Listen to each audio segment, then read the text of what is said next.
सिया राम मैं सब जग जानी, हरऊ नाथ मम संकट भारी। जय सिया राम, जय जय सिया राम, जय सिया राम, जय जय सिया राम। डॉक्टर बालादत्त।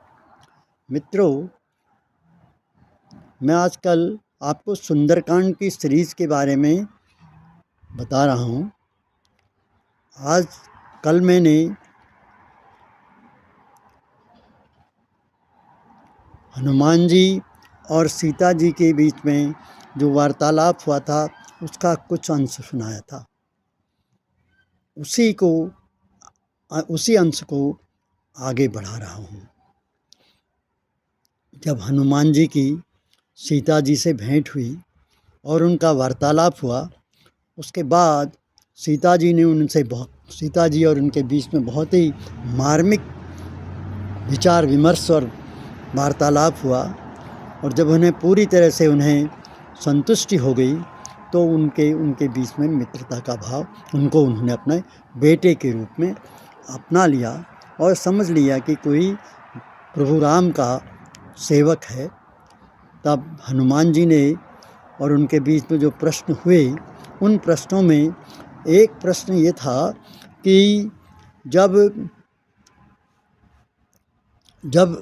हनुमान जी और उनके बीच में बातचीत बहुत हो रही थी तो हनुमान जी ने उनसे कहा कि माता, मैं आपको ले जा सकता हूँ, लेकिन मुझे प्रभु राम का ऐसा आदेश नहीं हुआ है। तो उन्होंने पूछा कि यदि आप जैसे लोग समुद्र को लांघ के आ सकते हैं तो श्री राम जी क्यों नहीं आ सकते हैं। तब हनुमान जी ने जो उत्तर दिया वो दर्शनीय है, सुनने योग्य है। उन्होंने कहा, माता, इसमें क्रम वो तोड़ना नहीं चाहती थी, क्योंकि इससे पहले जब माता कैकेयी ने 2 वर मांगे थे तो महाराजा दशरथ ने उनको 2 वर देने की बात कही। और उनमें पहला वर था भरत को राज्य और दूसरा वर था श्री राम को 14 वर्ष का वनवास। तो यदि उस समय महाराजा दशरथ क्रम नहीं तोड़ते, उन्होंने जो पहला वर मांगा था कि वो भरत को राज्य देने का, यदि भरत को बुलाकर वो उसका राज्याभिषेक कर देते तो फिर राजा जो थे वो भरत हो जाते, तो उसके कारण नीतियाँ भी बदल जाती। क्योंकि महाराजा दशरथ की नीति प्राण जाए पर वचन नहीं जाई, लेकिन भरत का विचार कुछ और था। उनका मानना था जिनका राम के प्रति प्रेम नहीं होगा वह चाहे मेरा कितना ही निकट का क्यों न हो, कितना स्नेही क्यों न हो, वो व्यक्ति त्यागने के योग्य ही है। यदि राज्याभिषेक हो जाता और फिर वो दूसरे वर की बात आती तो भरत जी राजा थे और वो अपनी माता की बात नहीं मानते और उन्हें त्याग देते, पर ऐसा नहीं हुआ। इस कारण से ये सारी घटनाएं घटी। इसलिए वहाँ जब भगवान शंकर से रावण ने वर मांगा था तो उसमें भी रावण ने कहा था वानर नर का मुझे कोई डर नहीं है और उनको छोड़ दीजिए और सबसे मेरी रक्षा कीजिए, वो मुझे नहीं मार सकें। तो अब ये भी क्रम, इसीलिए उस क्रम में पहले मैं आया हूँ, मैं वानर पहले में आया, पहले उसमें 12 शब्द का प्रयोग हुआ, मैं आया हूँ और उसके बाद अब जब मैं लौट के जाऊँगा आपकी खबर दूँगा तो फिर श्री राम जी यहाँ आएंगे।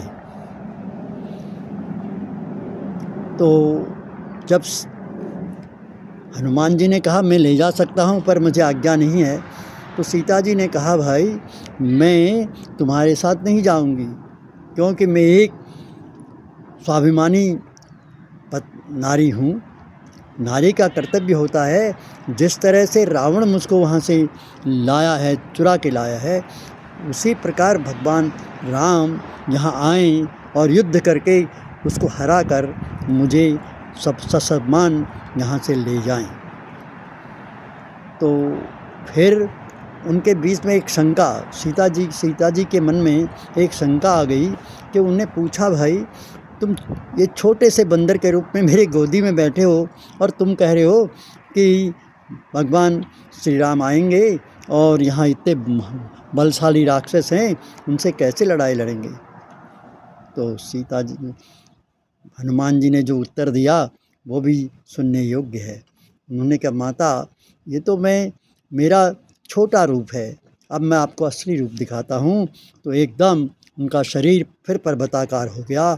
उस शरीर को देखकर सीता के मन में विश्वास हो गया कि ये हनुमान जी जो कह रहे हैं वो सत्य है, और उन्होंने उसको बहुत सारी आशीर्वाद दिए।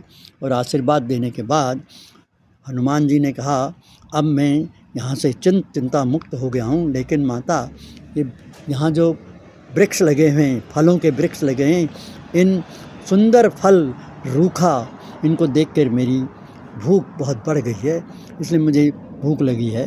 तो सीता जी ने उनको कहा, भाई यहाँ तो बड़े बड़े शक्तिशाली रक्षक हैं।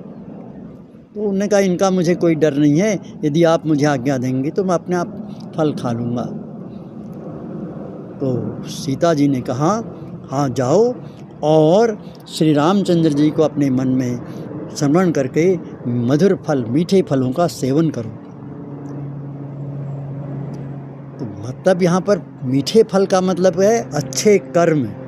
जो अच्छे कर्म करेगा, जो अच्छी वो करेगा, तो उसको अच्छा ही परिणाम भी मिलेगा। हनुमान जी ने वहाँ पहुँचे और फिर उन्होंने वहाँ जाकर अपना कार्य आरंभ किया क्रमशः। धन्यवाद।